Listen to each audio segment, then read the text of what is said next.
வணக்கம் நண்பர்களே, நம்ம சேனல் வினுவின் கதைகளுக்கு அனைவரையும் வரவேற்கிறேன். இதில் வரும் கதைகள், கவிதைகள் உங்களுக்கு அனைவருக்கும் பிடித்திருந்தால் மறக்காமல் என் சேனலுக்கு சப்ஸ்கிரைப் செய்து எனக்கு ஆதரவு தாருங்கள். என்ன நண்பர்களே, சென்ற பகுதியில் அனைத்தும் ரொம்ப சுவாரஸ்யமாக இருக்குன்னு பல பேர் கமெண்ட் பண்ணி பல பேர் பாராட்டியிருந்தீங்க. ரொம்ப ரொம்ப நன்றிங்க. ரொம்ப சந்தோஷமாக இருந்தது உங்கள் கமெண்ட்லாம் பார்க்கும்போது. அதே மாதிரி இனி வரும் கதைகளுக்கும் உங்கள் ஆதரவை தொடர்ந்து தரும்படி கேட்டுக்கொள்கிறேன். சரி வாங்க, நம்ம கதையோட 35வது பகுதிக்கு போகலாம். நிவேதாவை 1 மாதமாக நேரில் சென்று பார்க்கவில்லை என அதி அவளுக்கு சர்ப்ரைஸ் கொடுக்கலாம் என நினைத்து மதுரையிலிருந்து மாலை வேளையில் சேலத்திற்கு கிளம்பினான். அவன் மட்டும் தனியாக பைக்கில் வந்ததுதான் வினையாகி போனது. இவன் நார்த்தில் பணியாற்றிய போது அங்கு ரொம்ப நாளாக ஆட்டம் காட்டிய ஒரு குற்றவாளியை மடக்கி பிடித்து சிறையில் அடைத்தான். மற்ற காவல்துறையினர் பயந்து அவனை பிடிக்க மறுக்க இவன் ஒற்றையாளாக அவனை மடக்கி பிடித்து சிறையில் அடைத்தான். தற்போது அவன் சிறையிலிருந்து தப்பித்து அதியை பழிவாங்க தமிழ்நாடு வந்திருந்தான். எப்படியோ அவன் இருக்கும் இடத்தை கண்டறிந்து மதுரைக்கு 2 நாட்கள் முன் சென்றிருந்தான். அதியை யாருக்கும் சந்தேகம் வராமல் பின்தொடர்ந்து தற்போது அவன் தனியாக சேலம் செல்லும் விஷயம் அறிந்து அவனை ஒரு லாரி மூலம் பின்தொடர்ந்தான். ஆள் நடமாட்டம் இல்லாத இடமாக பார்த்து திண்டுக்கல் அருகே அவன் சுதாரிப்பதற்குள் பின்னிருந்து அவன் வண்டியை இடித்து விட்டு அந்த இடத்தை விட்டு தப்பியிருந்தான் அந்த குற்றவாளி. அந்த வழியாக எதிர்ப்புறம் இருந்து வந்த ஒரு மகிழ்ந்து அந்த காட்சியை பார்த்துவிட்டு அந்த லாரியின் எண்ணெய் குடித்து கொண்டு இந்த பக்க சாலைக்கு விரைவாக திருப்பிக் கொண்டிருந்தது. அந்த மகிழ்ந்தில் இருந்த ஒரு இளம்பெண் மற்றும் அவளுடைய தாய் தந்தை இருவரும் வேகமாக இறங்கி இவனிடம் வந்தனர். அந்த இளம்பெண்ணின் அப்பா வேகமாக அதியை திருப்பி முதலில் உயிர் இருக்கிறதா என்றுதான் பார்த்தார். அவனுக்கு மூச்சு வரவில்லை. அதனால் இதயத்தில் காதை வைத்து பார்த்தார் அவர். இதய துடிப்பு சீராகத்தான் இருந்தது. எனவே முதலில் ஆம்புலன்ஸ் அழைத்துவிட்டு போலீஸ்க்கு தகவல் அளித்தார்.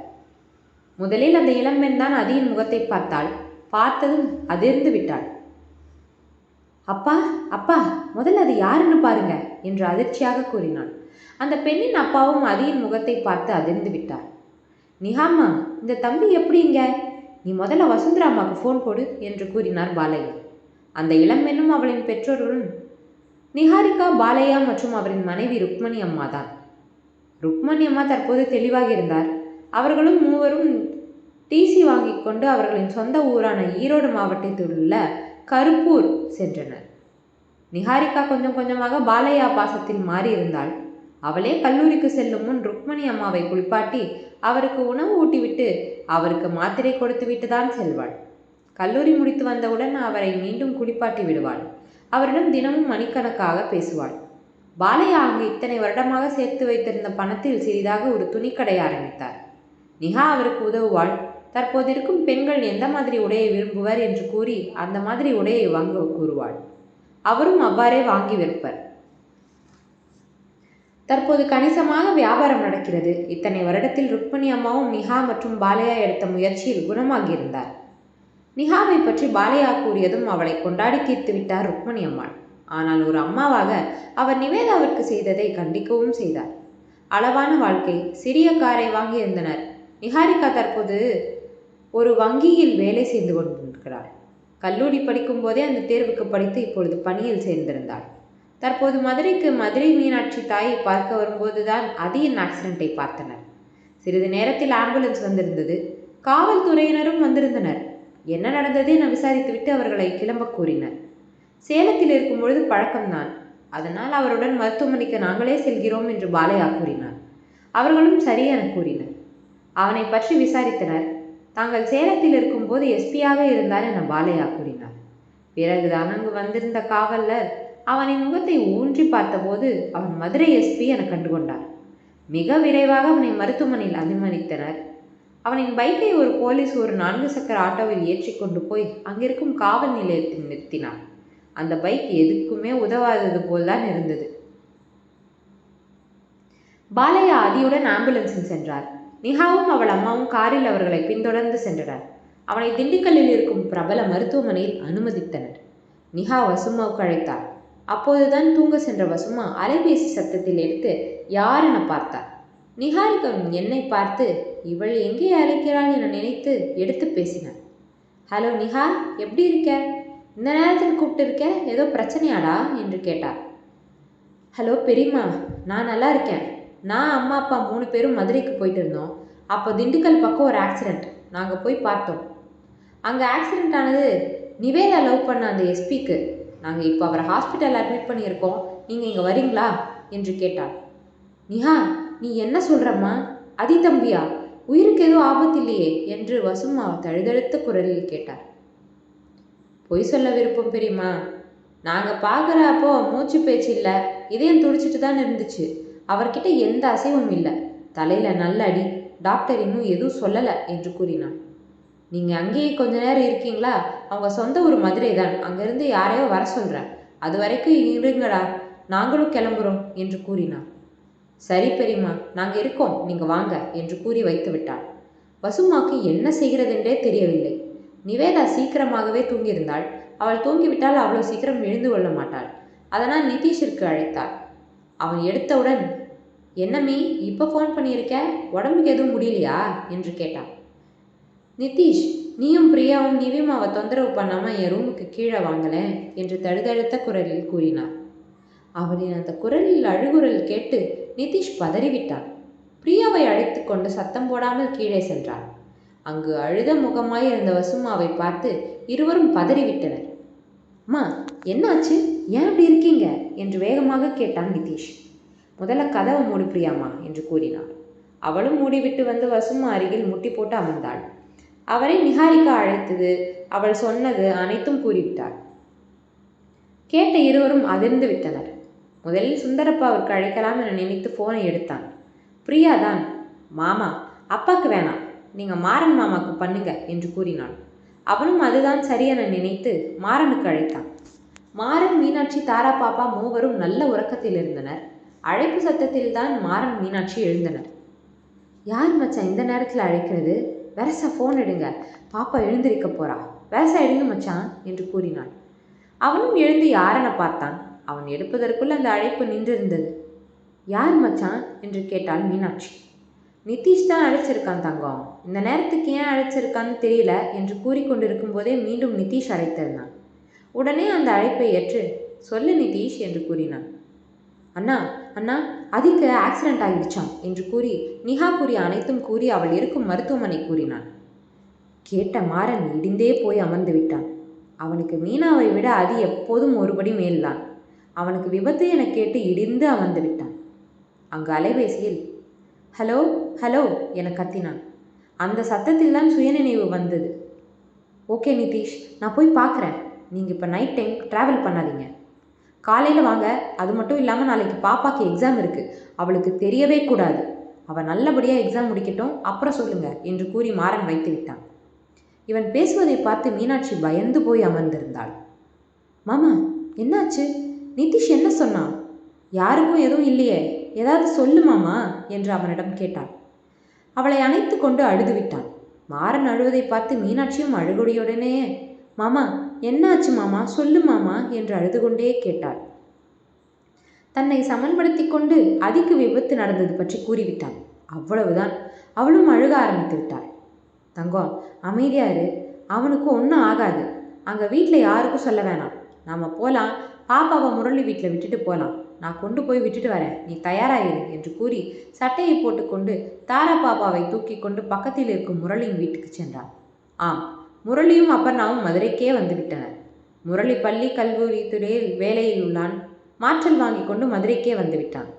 அவனின் பெற்றோரும் அவனின் அக்கா பையனுடன் மதுரையில் வேறொரு வீட்டில் உள்ளனர். இருவரும் பெற்றவள் செய்து வைத்த திருமணம் என்று சொல்ல முடியாது, காதல் திருமணம் என்று சொல்ல முடியாது. விசாரணி இவர்கள் சொந்த குழந்தை இல்லை. மாறன், முரளி, அப்பர்ணா 3வரும் ஒரே கல்லூரி, ஒரே வகுப்பு. 3வரும் நல்ல நண்பர்கள். முரளியும் அப்பர்ணாவும் பள்ளியிலிருந்தே நண்பர்கள். கல்லூரியில் தான் மாறனுடன் நட்பு வைத்தனர். முரளி அப்பர்ணாவிற்கு தான் என இருவர் வீட்டிலும் முடிவு செய்திருந்தனர்.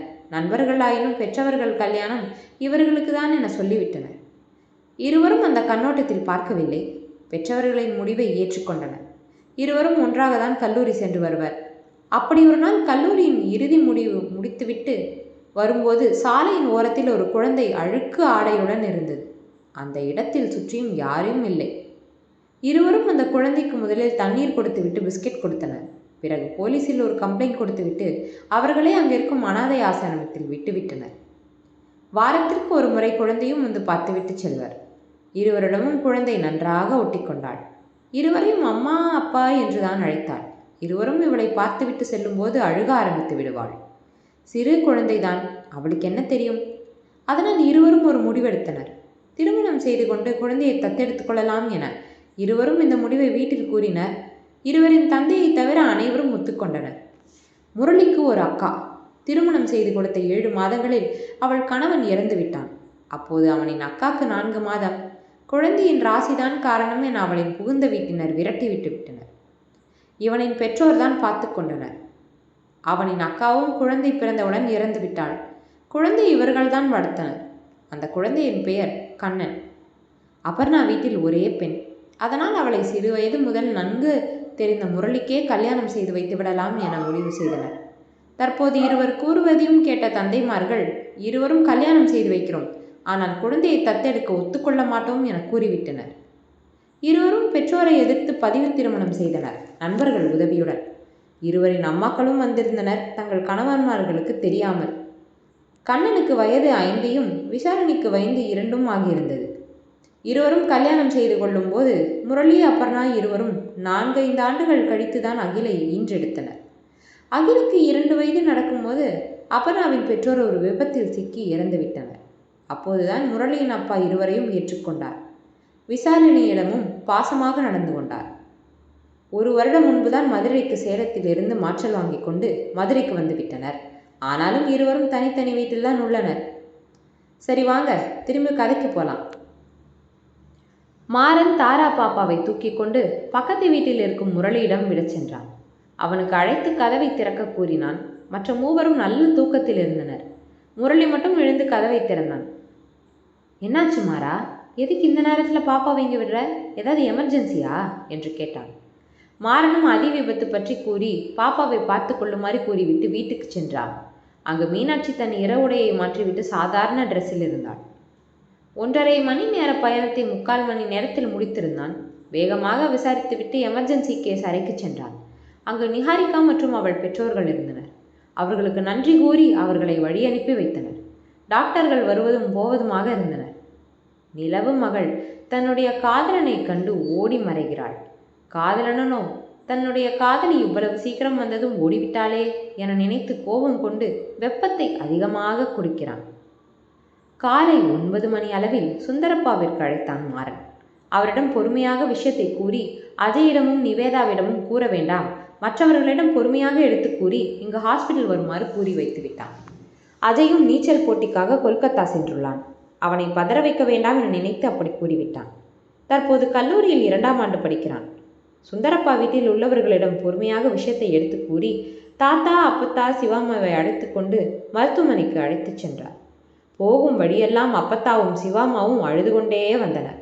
மருத்துவமனையில் அழக்கூடாது என கூறி இருவரையும் தாத்தாவும் சுந்தரப்பாவும் அழைத்துச் சென்றனர். மாறன் உள்ளுக்குள்ளேயே கலங்கி அமர்ந்திருந்தான். அனைவரும் மௌனமாக கண்ணீர் விட்டு கொண்டே இருந்தனர். அப்போது நிவேதா அதிக்கு அழைத்தாள். அவளின் அழைப்பை பார்த்ததும் மீனாட்சியின் தேம்பல் கேவலாக மாறியது.